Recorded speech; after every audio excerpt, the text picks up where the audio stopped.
অসম্ভব কাজকে সম্ভব করতে আল্লাহর কাছে চাওয়ার সঠিক নিয়ম কী? আপনি কি এটা জানেন?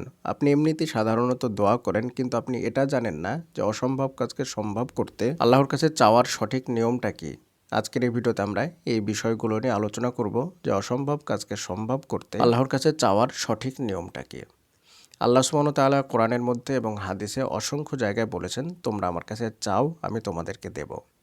এবং আল্লাহ তাআলা কীভাবে চাইতে হবে সেটাও উল্লেখ করে দিয়েছেন, কোন দোয়া পড়ে চাইতে হবে সেটাও উল্লেখ করে দিয়েছেন, এবং কোন কোন সময় চাইতে হবে সেটাও উল্লেখ করে দিয়েছেন। এখন যারা জানে না তারা কি করে? তারা সাধারণত চাইতে হয় জেনে তারা যে কোনো সময়তেই আল্লাহর দরবারে হাত উঠায়। হ্যাঁ, আপনি যে কোনো সময়তেই চাইতে পারবেন, কিন্তু আল্লাহ তাআলা বা রাসূলুল্লাহ সাল্লাল্লাহু আলাইহি ওয়াসাল্লাম কিছু নির্দিষ্ট সময় বলে দিয়েছেন, যেই সময়গুলোতে অন্যান্য সময় দোয়া করলে যেভাবে কবুল হবে তার তুলনায় এই সময়গুলোতে দোয়া কবুলের ক্ষেত্রে একটু গুরুত্ব দেওয়া হয়েছে। তো সেই গুরুত্বপূর্ণ সময়গুলোতে যদি দোয়া করেন তাহলে দোয়া কবুলের সম্ভাবনা বেশি বেড়ে যাবে, এবং আল্লাহ তাআলা যেভাবে চাইতে বলেছেন সেভাবে চাইলে, সেই নিয়মে চাইলে দোয়া কবুলের সম্ভাবনা আরও বেশি বেড়ে যাবে।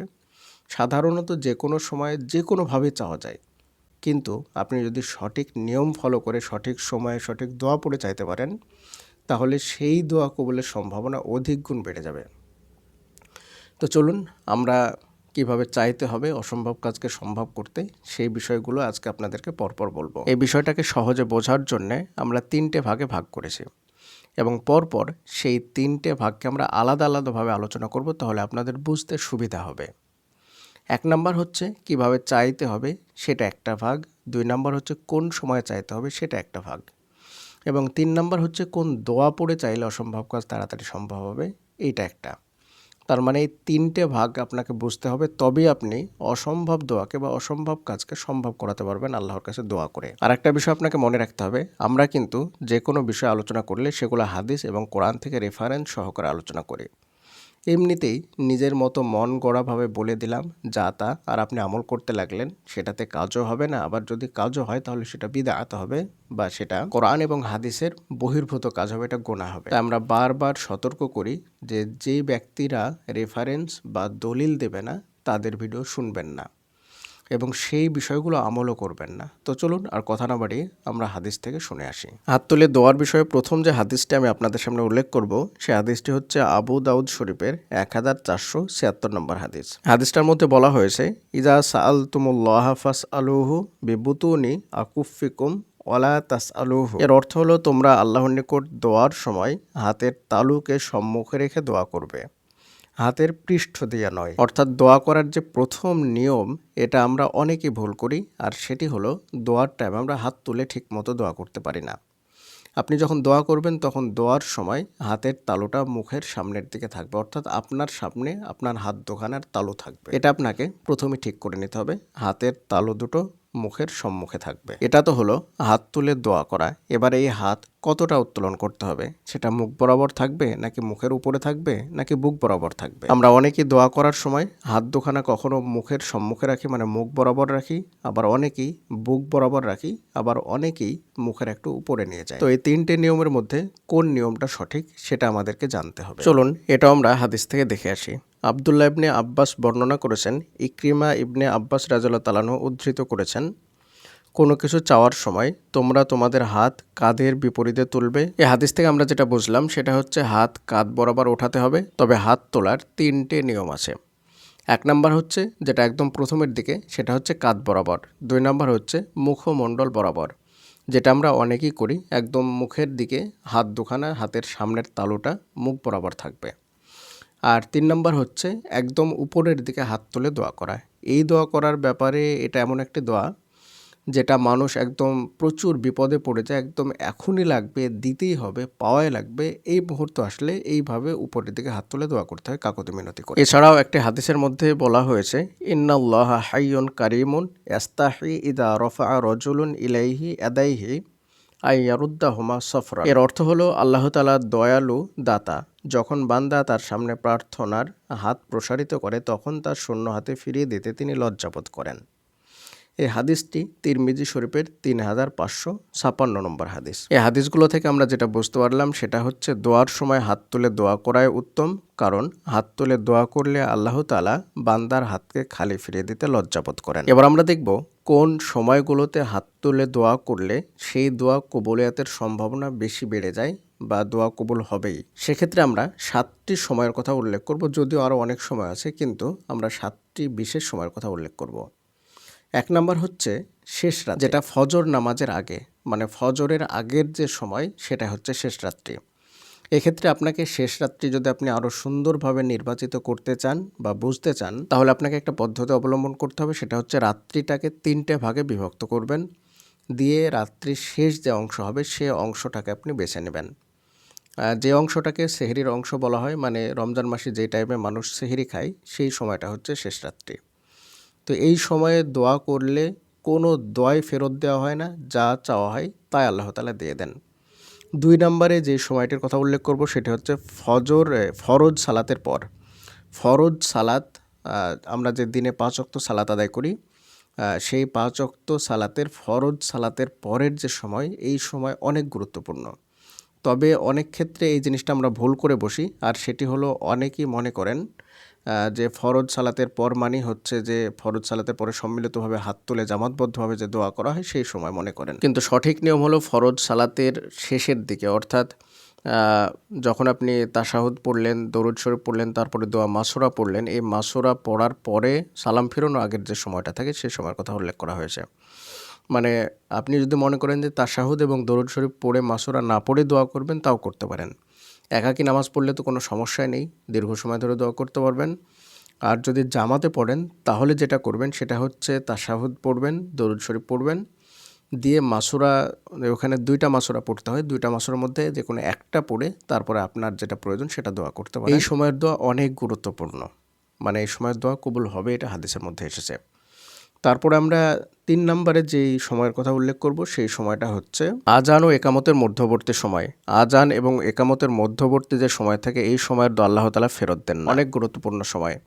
তো এই সময় কিভাবে দোয়া করবেন? আপনার মসজিদে কখন আজান দিচ্ছে সেই আজানের সময়টা তো আপনি জানেন, আর যদি না জানেন তাহলে আজান যখনই দিতে শুরু করে দেবে, আপনি যেই কাজই করুন না কেন কাজ থেকে নিজেকে বিরত রেখে আজানের জবাবটা সুন্দরভাবে দেবেন। দেওয়ার পরে আপনি যেখানে আছেন সেখানে যদি দোয়া করার পরিস্থিতি থাকে তাহলে ভালো, আর না হলে আপনি নিজের রুমের মধ্যে চলে এসে জায়নামাজটা বিছিয়ে সুন্দরভাবে বসে হাত দুখানা তুলে আল্লাহর দরবারে দোয়া করবেন। এবং মনে রাখবেন যে প্রত্যেক আজান ও একামতের মধ্যবর্তী যে সময় থাকে সেই সময়টা খুব বেশি সময় কিন্তু থাকে না। এটা সবচাইতে ভালো হয় মসজিদে গিয়ে দোয়া করলে, কারণ মসজিদে গেলে আপনি সঠিক সময়টা বুঝতে পারবেন। কারণ আজান হলো, তারপরে আপনি বসে সুন্নাত আদায় করলেন, দোয়া করলেন, তারপরে আবার একামত দেওয়া হবে, তখন জামাতে দাঁড়িয়ে যাবেন। কিন্তু বাড়িতে যদি মহিলা হন তাহলে বিষয়টা একটু সমস্যা হয়, তবে এই সমস্যার সমাধান আপনাদেরকে আমি বলে দিচ্ছি। যেমন জোহরের টাইমে মোটামুটি আজান একামতের মধ্যবর্তী 15 থেকে 20 মিনিট থাকে, আসরের সময়ও তেমনটাই থাকে, মাগরিবের টাইমে খুব বেশি থাকে না, 5-7 মিনিট মতো থাকে, এশার টাইমে ওই 10-15 মিনিট মতো থাকে, ফজরের টাইমে হয়তো 20 থেকে 25 মিনিট থাকে। তো এই সময়ের মধ্যে আপনাকে দোয়া করে সেরে তারপরে আপনি বাড়িতে, মহিলা যেহেতু একাকী ফরজ নামাজ আদায় করবেন, তাই আপনাকে ফরজ নামাজটা ওইখানে আদায় করে নিতে হবে। বেশি ভালো হয় যদি আপনি অজু করে এসে দোয়া করতে বসেন। তো এই হচ্ছে আজান ও ইকামতের মধ্যবর্তী দোয়া করার নিয়ম। 4 নম্বরে যে বিষয়টা আপনাদেরকে বলবো সেটি হচ্ছে বৃষ্টির সময় দোয়া করা। বৃষ্টির সময় দোয়া করলে আল্লাহ তাআলা সেই দোয়া খুব তাড়াতাড়ি কবুল করে নেন। তাই যখনই বৃষ্টি নামবে তখনই বৃষ্টির সময় দোয়া করার চেষ্টা করবেন, সেটা নিজের ঘরের মধ্যে হোক অথবা বাইরে বা যে কোনো জায়গায়, আপনার সুবিধা মতো যে কোনো জায়গায় গিয়ে আপনি দোয়া করতে পারেন। আপনি যদি মনে করেন সবার সামনেই করবেন তাহলে আপনি সবার সামনেই করতে পারেন, আর যদি মনে করেন যে বাইরে বৃষ্টি হচ্ছে আপনি রুমের মধ্যে করবেন তো রুমের মধ্যেও করতে পারেন। 5 নম্বর হচ্ছে রাতে ঘুম থেকে উঠে নির্দিষ্ট দোয়া পড়ার পর। এই হাদিসটা অনেক সুন্দর একটা হাদিস। এইটার নিয়মটা হচ্ছে কি, যে আপনি রাত্রিবেলায় ঘুমিয়ে পড়লেন। এখানে হাদিস 2 ধরনের আছে, একটা হচ্ছে রাত্রে পবিত্র অবস্থায় ঘুমাতে হবে, মানে অজু করে ঘুমাতে হবে, আর একটা হচ্ছে এমনি নর্মালি আপনি ঘুমিয়ে পড়লেন। এবং ঘুমন্ত অবস্থায় আপনার যে কোনো সময় যদি ঘুম ভেঙে যায় রাত্রিবেলায়, আপনি পাশ ফিরতে গিয়ে ঘুম ভেঙে গেল অথবা কোনো কারণবশত রাত্রের যে কোনো সময় যদি আপনার ঘুম ভেঙে যায়, তাহলে আপনাকে এই দোয়াটা পড়তে হবে। দোয়াটি হলো লা ইলাহা ইল্লাল্লাহু ওয়াহদাহু লা শারীকা লাহু লাহুল মুলকু ওয়া লাহুল হামদু ওয়া হুয়া আলা কুল্লি শাইইন কাদির। সুবহানাল্লাহ, আলহামদুলিল্লাহ, লা ইলাহা ইল্লাল্লাহ, আল্লাহু আকবার, লা হাওলা ওয়া লা কুওয়াতা ইল্লা বিল্লাহ। এই দোয়া পড়ে তারপরে আপনাকে যেটা করতে হবে সেটা হচ্ছে রব্বিক ফিরলি রব্বিক ফিরলি রব্বিক ফিরলি 3 বার বললেন এবং ওই অবস্থাতে যে অবস্থাতে আপনি শুয়ে আছেন ওই অবস্থাতে আপনি যে দোয়া করবেন সেই দোয়াই কবুল হয়ে যাবে। আপনার যা প্রয়োজন সেটা আপনি আল্লাহর কাছে এই অবস্থায় দিয়ে চেয়ে নিন, এই সময় দোয়া করলে কবুল হয়ে যায়। তো এই ছিল দোয়া করার বিশেষ কিছু সময় যে সময় দোয়া করলে কবুল হয়। এবার 3 নম্বরে যে বিষয়টা আমরা বলেছিলাম সেটা হচ্ছে কোন দোয়া পড়ে দোয়া করবেন বা কিভাবে দোয়া করবেন। এই বিষয়টা অনেকটাই জটিল এবং অনেক সুন্দর একটা বিষয় যেটা আমাদেরকে জানতেই হবে, না জানলেই নয়। 1 নম্বর হলো দোয়ার শুরুতে আপনাকে আল্লাহর প্রশংসা করতে হবে। আল্লাহর প্রশংসা সূচক কিছু বাক্য বলতে হবে। যেমন আপনি বলতে পারেন আলহামদুলিল্লাহি রব্বিল আলামিন বা সুবহানাল্লাহ, আলহামদুলিল্লাহ, লা ইলাহা ইল্লাল্লাহ, এই ধরনের প্রশংসামূলক কিছু বাক্য বলতে হবে। তারপরে আপনাকে দরুদ শরীফ পাঠ করতে হবে। দরুদ শরীফ পাঠ করাই লাগবে। আল্লাহর প্রশংসাও করতে হবে, দরুদ শরীফও পাঠ করতে হবে, নাহলে দোয়া কবুল হবে না। এরপরে হাদিসের মধ্যে কিছু দোয়ার কথা বলা হয়েছে যে দোয়াগুলো পড়ে দোয়া করলে সেই দোয়া দ্রুত কবুল হয়। যেমন হাদিসে বলা হয়েছে ইসমে আজম। ইসমে আজম আবার অনেকগুলো দোয়া আছে বা অনেক ভাগ আছে, সেগুলো আপনাদেরকে পরপর সংক্ষেপে বলে দেই। প্রথমত ইসমে আজমের নির্দিষ্ট কিছু দোয়া আছে, যে দোয়াগুলোর মধ্যে একটি দোয়া হলো আল্লাহুম্মা ইন্নী আসআলুকা বিআন্না লাকাল হামদ লা ইলাহা ইল্লা আনতাল মান্নান বাদিআস সামাওয়াতি ওয়াল আরদ ইয়া যাল জালালি ওয়াল ইকরাম ইয়া হাইয়্যু ইয়া কাইয়্যুম। ইসমে আজমের আরও একটি দোয়া হলো আল্লাহুম্মা ইন্নী আসআলুকা বিআন্নী আশহাদু আন্নাকা আনতাল্লাহ লা ইলাহা ইল্লা আনতাল আহাদুস সামাদুল্লাযী লাম ইয়ালিদ ওয়া লাম ইউলাদ ওয়া লাম ইয়াকুল লাহু কুফুয়ান আহাদ। তারপরে এই ধরনের আরও অনেকগুলো দোয়া আছে। তো আপনি ইসমে আজমের যে কোনো একটা দোয়া মুখস্থ করে নিতে পারেন এবং ইসমে আজমের আরও বেশ কিছু দোয়ার বিষয়ে বলা হয়েছে, সেগুলো হচ্ছে আল্লাহর নাম। যেমন ইয়া হাইয়্যু ইয়া কাইয়্যুম, এটাও ইসমে আজম বলা হয়েছে। তারপরে ইয়া আরহামার রাহিমিন, ইয়া যাল জালালি ওয়াল ইকরাম, ইয়া বাদিআস সামাওয়াতি ওয়াল আরদ, এইগুলা বলে আপনি দোয়া করতে পারেন। তো প্রথমে আল্লাহর প্রশংসা, তারপরে দরুদ শরীফ, তারপরে আপনাকে এই দোয়াগুলোর মধ্যে কোনো একটা দোয়া অথবা সবগুলাই এইভাবে আল্লাহর কাছে দোয়া করতে হবে। এবার এই যে সব দোয়াগুলো বা যে কোনো একটা পড়লেন, পড়ার পরে আপনাকে আপনার যেটা প্রয়োজন সেটা বলতে হবে। যেমন আপনার সম্পদের প্রয়োজন হতে পারে, জীবনসঙ্গীর প্রয়োজন হতে পারে, সুস্থতার প্রয়োজন হতে পারে, বাচ্চার প্রয়োজন হতে পারে, পরীক্ষায় ভালো রেজাল্টের প্রয়োজন হতে পারে, চাকরির প্রয়োজন হতে পারে, যে কোনো বিষয় সেইটা আপনি আল্লাহকে বলবেন। তো এইটা কিভাবে চাইবেন এই বিষয়ে রাসূলুল্লাহ সাল্লাল্লাহু আলাইহি ওয়াসাল্লাম হাদিসের মধ্যে বেশ কিছু নিয়ম বলে দিয়েছেন। তার মধ্যে একটা হলো যে জিনিসটা আপনি চাচ্ছেন সেই জিনিসটা 3 বার বলুন বা 3 এর অধিকবার বলুন, মানে বারবার বলুন। মানে বিষয় হচ্ছে 3 বার বলা মানে কোনো একটা জিনিসকে বিশেষ গুরুত্ব দেওয়া। তো আপনার যেটা বিশেষ গুরুত্ব বা বিশেষ প্রয়োজন সেই জিনিসটা আপনি 3 বার বলুন যে আল্লাহ তুমি আমাকে এটা দাও, আল্লাহ তুমি আমাকে এটা দাও, আল্লাহ তুমি আমাকে এটা দাও। এইভাবে বারবার বলে বলে আপনাকে দোয়া করতে হবে। এরপর আরও বেশ কিছু বিষয় আছে যেইগুলা না করলে দোয়া কবুল হবে না। তো চলুন সেগুলো আপনাদেরকে হাদিস থেকে পরপর সংক্ষেপে বলি। এই হাদিসটি হচ্ছে বুখারী শরীফের 2634 নম্বর হাদিস। এই হাদিসের মধ্যে বলা হয়েছে আনাস রাদিয়াল্লাহু তাআলা থেকে বর্ণিত, তিনি বলেন রাসূলুল্লাহ সাল্লাল্লাহু আলাইহি ওয়াসাল্লাম বলেছেন, তোমাদের কেউ দোয়া করলে দোয়ার সময় ইয়াকিনের সাথে দোয়া করবে এবং এ কথা বলবে না ইয়া আল্লাহ আপনার ইচ্ছা হলে আমাকে কিছু দান করুন, কারণ আল্লাহকে বাধ্য করার মতো কেউ নেই। তার মানে এখানে একটা বিষয় স্পষ্ট করে হাইলাইট করা হয়েছে, সেটা হচ্ছে দোয়া করার সময় অমনোযোগী হয়ে দোয়া করা যাবে না। মানে স্পষ্টভাবে আল্লাহর কাছে দৃঢ়ভাবে দোয়া করতে হবে যে আল্লাহ আপনাকে এটা দিতেই হবে, দেওয়াই লাগবে। এমনটা নয় যে আল্লাহ দিবেন কি না বা এটা পাবো কিনা, এমনটা ভাবাই যাবে না। আপনাকে দৃঢ়তা রাখতে হবে, ভেতরে ইয়াকিন রাখতে হবে। তারপরে বুখারী শরীফেরই ওই একই অধ্যায়ের আরও একটা হাদিস বলা হয়েছে। এই হাদিসটি হচ্ছে 2635 নম্বর হাদিস এবং পরে যেটা দেওয়া আছে সেটা হচ্ছে 5901 নম্বর হাদিস। এই হাদিসের মধ্যে আব্দুল্লাহ ইবনে ইউসুফ রাদিয়াল্লাহু তাআলা আনহু বলেন, আবু হুরায়রা রাদিয়াল্লাহু তাআলা থেকে বর্ণিত, নবী করিম সাল্লাল্লাহু আলাইহি ওয়াসাল্লাম বলেছেন, তোমাদের প্রত্যেকের দোয়া কবুল হয়ে থাকে যদি সে তাড়াহুড়া না করে আর বলে যে আমি দোয়া করলাম কিন্তু আমার দোয়া তো কবুল হলো না। এটা অনেক গুরুত্বপূর্ণ একটা হাদিস। এই ক্ষেত্রে আমরা অনেকে ভুল করে থাকি যে দোয়া করার সময় তাড়াহুড়া করা চলবে না। মানে আপনি ধীরস্থিরভাবে দোয়া করবেন এবং দোয়া করার পর অন্তরে সুকুন রাখবেন, ইয়াকিন রাখবেন, অন্তরকে স্থির রাখবেন যে ইনশাআল্লাহ আল্লাহ তাআলা অবশ্যই আমাকে দেবেন।